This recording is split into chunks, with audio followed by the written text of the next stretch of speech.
now? Yeah, no, you have it front, don't worry. Hello? Is it working? The light is green, but I don't know. I can project. I can hear you. All right, another one. Hello? Pierce. Hello? We're just gonna have to shout, I guess. Pierce is running. All right. Hi, everybody. I'm Natalie Morales. How are you guys doing? We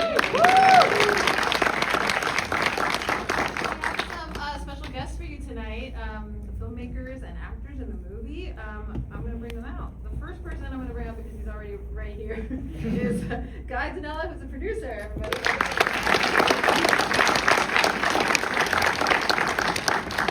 And then we have McElhaney, who's one of our writers.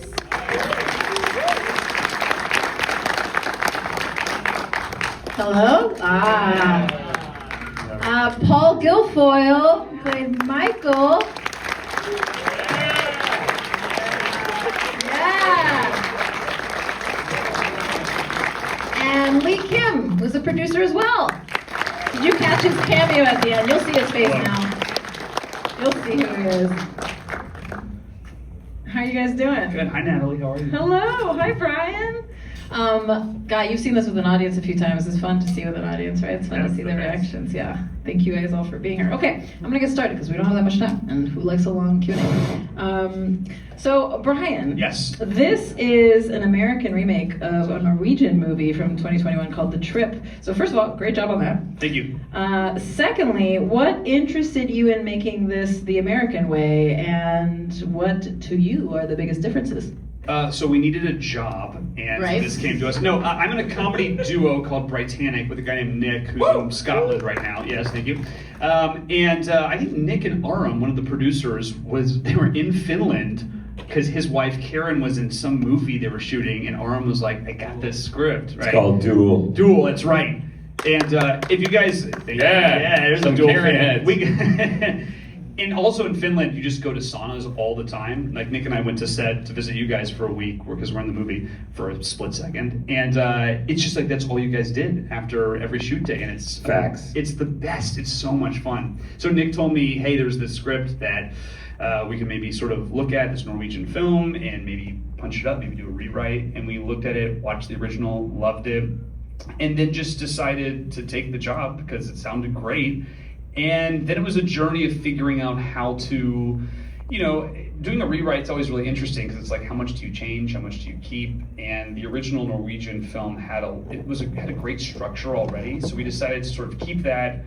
We changed a few characters and sort of added our humor throughout and just kind of like, sort of kept the foundation and made it our own. And it was a great process. You guys were really sort of let us do what we wanted. And it was it's always a gamble working with a new company, how much they're gonna try to put their fingerprints in it or let you do what you want to do. But you guys were just really It took great. super long, but then The first great. draft did take a minute to get to you guys, but after that it moved pretty quick. You didn't just like put it through Translate on Google? AI wasn't really a thing yet, so no, we didn't. Got it.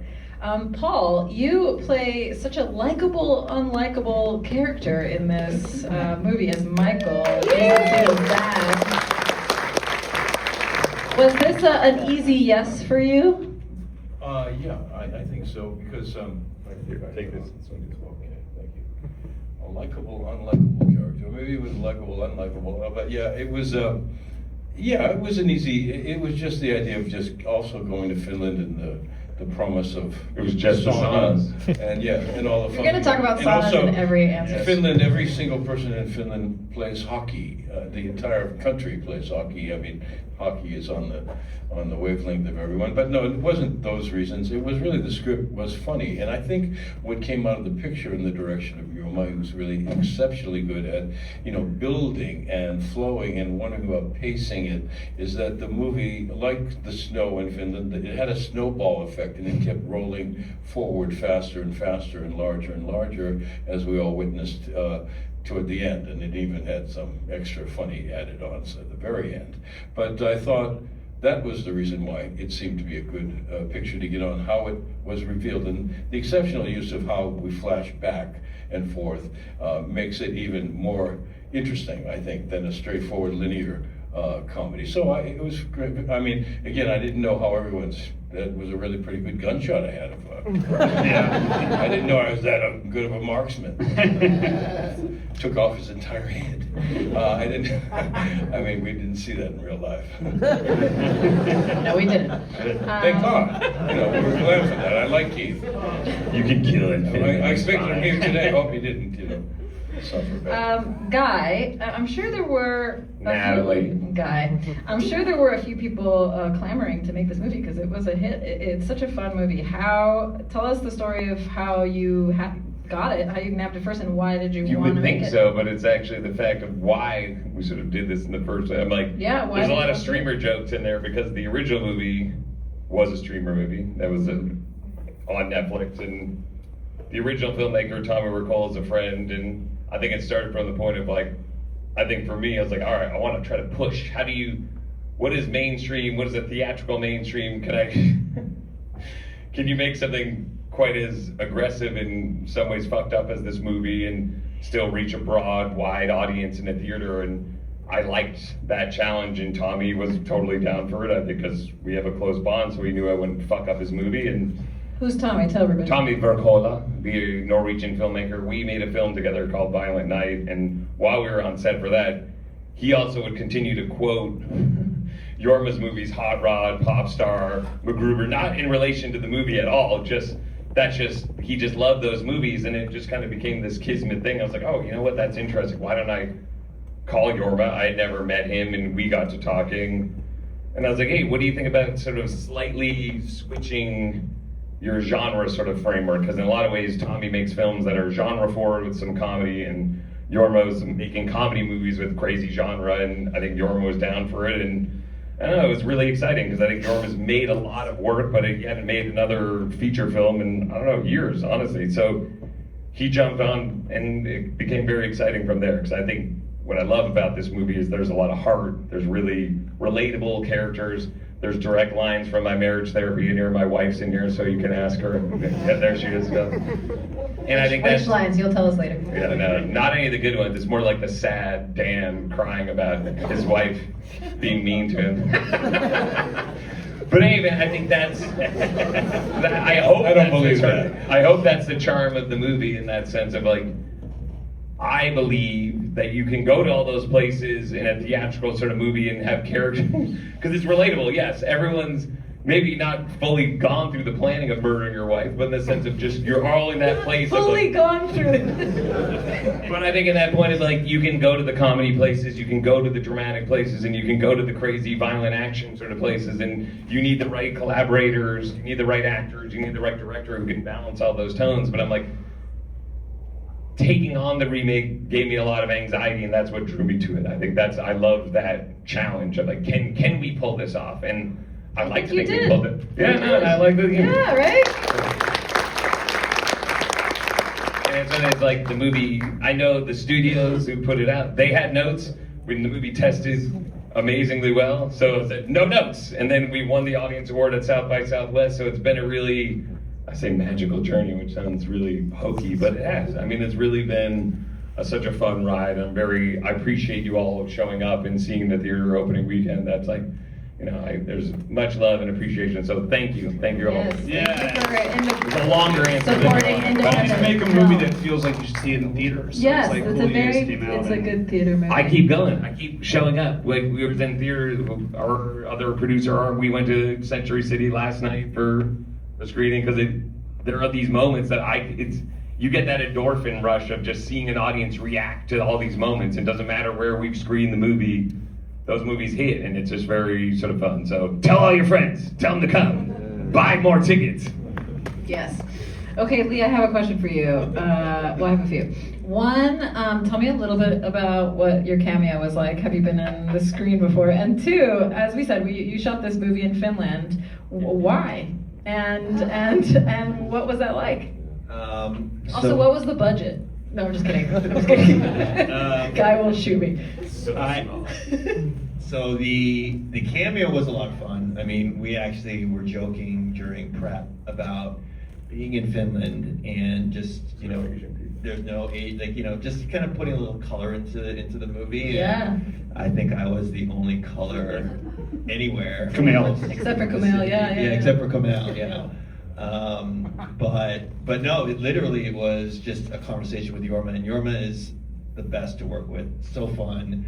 And at the end of the day, it's just kind of easy to be a non-actor, becoming an actor with Yorma, just because everything's just so light. You should say how you try to cut it yourself out. Yeah, and I actually did try to cut myself out multiple But we times. kept you because you were great. But yeah, You're very natural. But literally, it was at the end of the movie, and obviously I knew the role, and then during prep, we were like, okay, we got to get this role cast. How are we going to do it? And Yorma was like, don't worry about it. Don't worry about it. We'll just figure it out. And I was like, no, but we have to worry about it. And my role kind of was to be the grown-up, just to make sure things were going okay. And yeah, so I was just kind of nervous about it. And then as we were going along, Yorma was like, you just do it. And I'm like, okay, I'll just do it. And we did it. And then I tried to cut myself out. Very good. Very good. Finland, this was my third movie I shot in Finland. I think during, like, when we were just trying to put the movie together, we chatted about places to go that had really where your dollar would stretch out far. And, you know, our choices were Canada. And then because I had shot in Finland a couple times before that, I just kind of knew the system there. I knew they had great crews. We needed a cabin by a lake, and there is like 17,000 lakes in Finland, and there A are cabin that you could wreck. Yeah, and a cabin that you could wreck, and a sound stage and stuff, and It wasn't a soundstage, though, you can tell. but it wasn't. It was literally a boat warehouse that we found. So we really went down and dirty for this, just to, you know, essentially try to put as much money on the screen. And then I think we were down to Winnipeg and Finland, and finally we just said, fuck it. Like, Yorma's words out of his mouth were like, let's treat this like a destination wedding and just have, you know, just go. And we did, and it was fantastic. Like literally, this guy and Yorma were in saunas every day, embracing the Finnish culture. Jason, It's not just the sauna; it's also then the Cold freezing plunge. lake. Yeah, it's and like the freezing it's like lake. cold, Yeah. they're on the like lakes, so it's like you go into the sauna, which is like hotter than any sauna I've been to Yeah, here. you feel Then you walk outside and go into like jump into a frozen lake and go back and forth 12 times and kill yourself. And but it was literally, it was like 36 degrees. Thermal cycle. 36 Sure. Very degrees. healthy. It was crazy, and I mean, it was madness. And Siegel was the man about town. Like, he would just walk around the city of Tampere where we were shooting and go for hours and hours and just walk around town. And so everybody really embraced being We had there. Thanksgiving together. We had Thanksgiving together. That's nice. It was easy because, you know, Jason doesn't have kids. Sam didn't have kids at the time. Oliphant's kids he's an empty nester. Juliet didn't have kids, and so everybody was just. Actually, it was a destination wedding. It was Guy, myself, and Yorma who all had young kids, and actually it was kind of a vacation for us too. Not true. About it. Don't agree. So that's how Finland happened. Good to know. Brian, Yeah. you have had a kind of amazing couple of weeks here. I don't know if you guys know, there's a movie on Hulu called Pizza Movie Hey, thank that you. Brian co-directed and co-wrote. Yeah. And it's your directorial debut. That's right, yeah. Tell me, did you get any tips from Yorma, or did you learn anything on this movie, or in general? That's a great question. About directing your movie. Yeah, I mean, Nick and I have looked up to Yorma forever, because when we were in college, Lonely Island was a thing, and we started on YouTube doing sketch comedy. And this was shot in November 2024, I think. Is that right? Around that Yes. time? And then we shot ours in summer 2025. So we were telling Yorma, like, we're directing our first movie, like, what do we do? And he was like, dude, just like, you'll be fine, just watch. And then, like, we watched him for like a week, and we had a lot of questions about how to, you know, just like budgetary concerns, or that's a problem with every film, but especially when you're dealing with a certain price point that we were both kind of dealing with, and like, you know, rewriting and working on the fly. And Yorma would just like, he ran this set really well. Like, it was kind of it was a lot of fun every day to watch Yorma work. He's really, really an excitable person, and he really knows how to talk to actors and pivot. Directing's all about like pivoting on the fly, and we watched him do that a few times, and it was just like, I don't know if he really gave us specific advice, but really just sort of watching him work. I remember we came back home and we were like, that was a really fun set, and we want to have our set feel like that to some degree. So it was just great to like have someone to look at right before we made our movie. And then when you make a movie, it kind of doesn't matter what you've learned. It's like you're thrown into a tsunami. Like it just, you all do have to kind of figure it out on your own. But he was definitely, it was just really good to like see someone who knows how to collaborate well, which he does with the writers, with the actors, with the producers. He's always very open to ideas and communicating.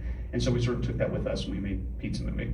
Okay, I'm an actor and I have this question. How did you, because I always think it's interesting when there's two directors, how do you give notes to an actor? Is there one assigned note giver?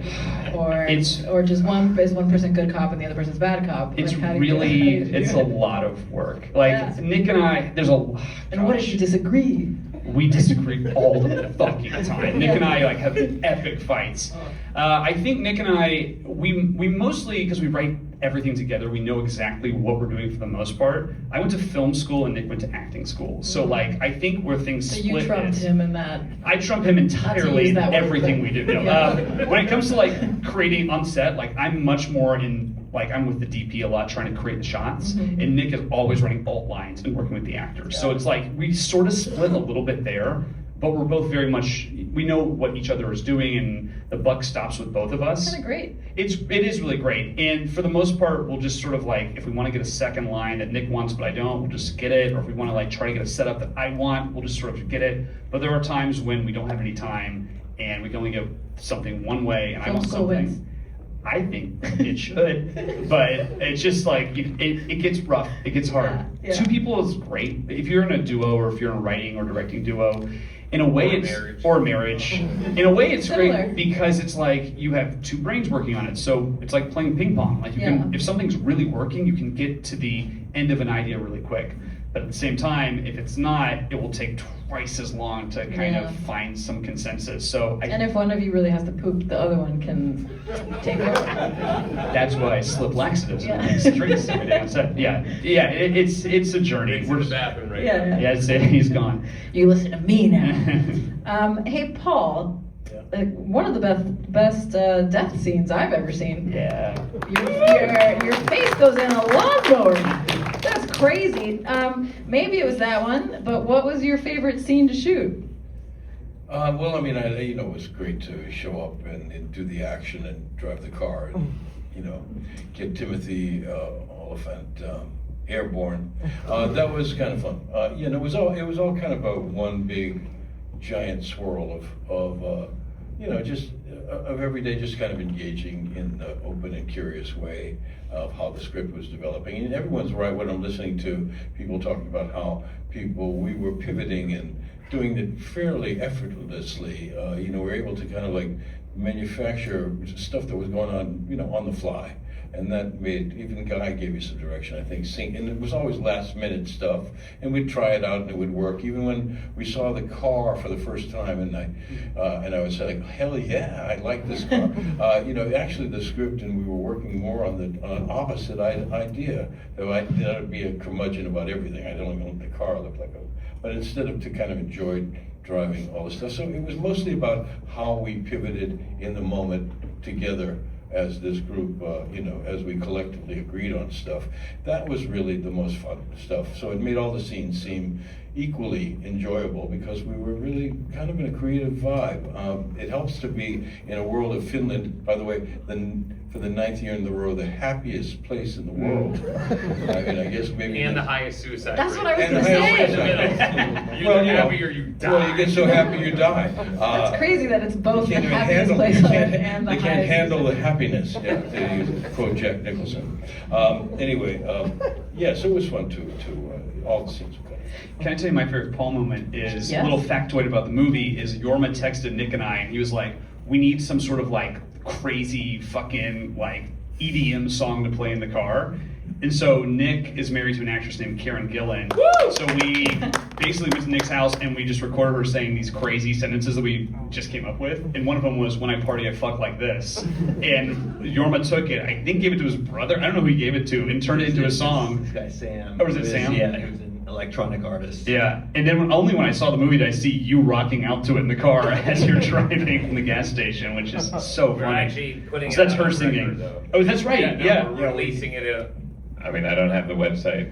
Well, maybe Lee can pull it out. Anyway, but yes, we're at Featuring like that. Karen Gillan. And then we're going on an international tour. Yeah, it's you and Karen. Starting in Finland. But Juliet did The an hockey EDM season. song. Oh, that Juliet did one, yeah. Lin-Manuel Miranda did an EDM song. Smart an EDM song. So yeah, maybe we'll get the whole album, but That's we're just awesome. releasing the single for now.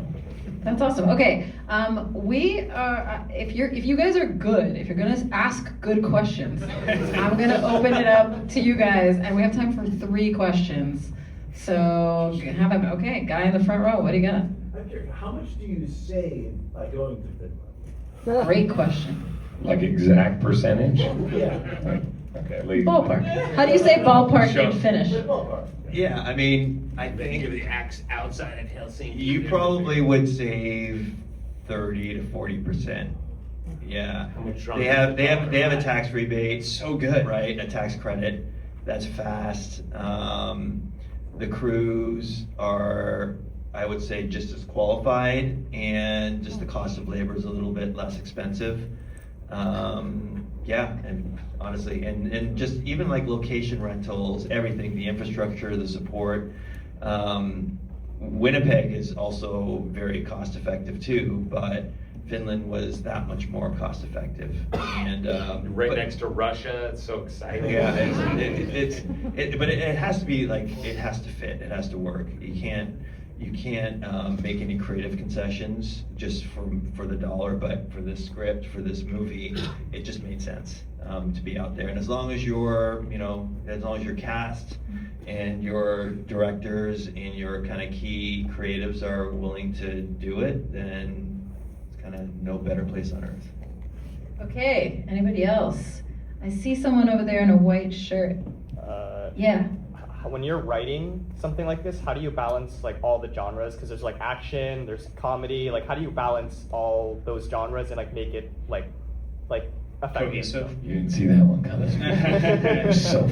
I don't know, man. freaking out. That's a good question. It's hard because, we knew we wanted this. Nick and I really like whiplashing between genres and tones. Pizza Movie is very much like that as well. And we love Good plug. Thank you. Still available on Hulu. It's Still there streaming. for a long time. No diss on streaming. It's great. It's great. You should be on theatrical. Thank you. It's we always found like if something is dramatic but has moments of humor, it makes the comedy stronger. If something is really comedic but then gets deep, it makes that moment hopefully richer. And like with this, we're playing a dramatic domestic movie and also some absurd comedy and also some like horror even. So it's like Yeah, that scene with the boot, that was horrific. It's insane. I still can't really watch that scene. I couldn't watch it. You just sort of have to like follow your gut when you write. I mean, you try to just anchor it with something honest at its core. With this, it was this relationship. We wanted to make sure that felt very honest and genuine and something that everyone could sort of relate to some degree. And once we had that, our theory is like, once you have something anchored that's honest and truthful to, the human experience, hopefully then you can go absurd, extreme, violent. And, with this movie, I think that the obstacle was going between super funny and super intense and fucked up. And it's just sort of like, just being very present with your script and playing with it and seeing if it feels right to you. And everyone's tastes are going to be different. Some people are going to not enjoy that, tonal whiplash, and some people are, but we really enjoyed it. So it's just sort of like, looking at your scenes and the acts and seeing if they feel like they're balanced. Hopefully if something gets too funny, you put something that feels real and honest. And then if something gets too bordering on melodramatic, you sort of throw a head exploding in there. So it's like, you're just sort of just being very present with the puzzle. And there's no real actual algorithm that can get you there. It's just sort of, it's always a never-ending snake that's eating itself. So I have to say it was really. I like that. Thanks. Oh, go ahead. I was going to say that it was nice when Jason Segel came on and he became the first actor really signed up. We did a whole pass on the script because the script was even funnier than what you guys saw, but it was going into that tonal balance. It's like, all right, we have some really even broader moments. We're like, all right, so let's go through and let's take some of these out, because again, it's just like you want to find that emotional sort of honesty, and they were smart, because it was like, and they were hard to leave, because every time you read the script, it made you laugh, but like, all right, you're right, like these are just kind of broad for the sake of broad. We have so many laughs, and like we don't need to do it, so let's like trust the sort of core of the script. And I mean, but it was a very, Brian, it was a very healthy process between Jorma, Brian, and Nick, producers, actors. Again, it was one of those things that, like, it honestly, start to finish, was so smooth. Yeah, it was great. You guys really. It was literally the biggest debates we had, where Jorma was like, I don't know if we can shoot Julia in the face, and I was like, well, why don't we just shoot it? We'll literally shoot her getting shot in the face and see what an audience sort of thinks. I mean, but that's what I mean. They were really healthy debates. I'm like, all right, well, let's shoot it all. We have enough time. And even that first kill where Henry gets blasted across the room, that was going to be off screen. I was like, we're here. We can ratchet him up and pull him up. Like, again, it was just, that's the kind of fun collaboration. I'm like, all right, well, let's just try it. Let's shoot it, and then we can play with it in post. So I feel like it was really, again, start to finish throughout the post, it was very smooth and great. Okay, we have time for one last question, and make it a question that they can answer quickly. Okay, and I'll just go with you. Yeah, so speaking of Henry, I feel that's like one bit that stood out from the rest of the movie. What was the inspiration behind the bit, the amusement park, where he's like, I have important stuff to do. And he's just like watching the like kids' entertainment. Also, as you said, we were just saying, how did that bit pass the filter of like otherwise? I'm sure that like hit the. I think that, I'm trying to remember where we first wrote that. It wasn't an amusement park, and then I think Jorm texted Nick and I. And he's like, it was the art museum. Yeah. He's like, I found it was an art museum. Yeah, it was like a what's it called, Meow Wolf type of place. And yeah, just a really new age modern art. And like Jorm was like, that doesn't exist in Finland, but I found like a cool amusement park, and we were like, all right, cool, that actually works. And then I think it was Jorm's idea to have that little like, he just wanted to watch that like weird dance show, and we were like, that's a fun button, sure. Like Jorm was like in Finland texting us at 2 a.m. because it was just like the time difference is crazy. As you guys, we were rewriting it. Also, you find like as you write a script, then you go to set and things just don't work. You don't have that place, or the cabin, the way it was structured geographically, we had to change some things. So Jorm and Nick and I were always texting each other, trying to like figure out like little workarounds. But yeah, it was just Jorm's idea just to put it in an amusement park, and then we also couldn't afford to move the ride. So if you watch it again, you'll notice that the rides don't. The lights are off, and none of them are really moving. There's sounds, but you're like, couldn't pay for that. It wasn't really couldn't afford it. It was they were actually just closed. Yeah. And you know, the time that we wanted to go in, it just wasn't going to be possible. But I think we got that for like dirt cheap, like basically like €500 for the thing, and we got a bunch of background actors to come out because they just wanted to be part of a movie. But those poor people in the suits, they were so sweaty. And Jorm was like, I got a great idea for the choreo. I mean, it was like, and I'm like, it sort of worked, but I mean, that was very, I mean, like that was literally on the fly that night of like, let's try to create some choreo dance. So as much as it feels like it was all sort of planned, a lot of that was very improv and on the fly. Well, that's just this was supposed to be a short answer, but Jorma loves from the SNL days, and Brian, you can probably attest to this. Like literally, you're coming up with ideas on the fly. So it's like, what about this? What about putting two people in animated costumes and then dancing, and then what about how about like just asking for stuff on the fly? Yeah, and we were just all trying to scramble, trying to make it all work. Yeah, I have a good this will be as fast as I can make it. But as far as police, but on the fly, there's that shot where the can of pee falls on Timothy Oliphant's head. But that was on the fly. I was like, oh, are we gonna do the shot where we're above and the can of pee falls down? And they're like, oh, we don't have that shot. And I was like, well, can we do it? They're like, great. Jorma, our amazing DP Matt Weston, was like, great, let's do it. And then, I mean, it should have been load bearing, but all of a sudden you hear this scream, you hear this crash, and we run in, and Matt Weston and the camera are like hanging over the stunt cord because like he flew through the sort of actual roof of the set. And thankfully, great rigging team, like he actually was saved and the stunt performer didn't die, but it's like, the point is like there's no regrets about that, but again, it was a very it was a very fluid conversation in that sense of like, hey, it's like there's no ego about who comes up with the best shot or the best idea, because it's like, and again, that's like, again, that movie, that part plays, you know, so like you gotta land the pecan. Just like that's what you've always said. We're gonna end on that. You gotta land the pecan. Thank you, Natalie. Thank you guys. Thank you for coming. Thank you for coming. Thank you. I know, I lost my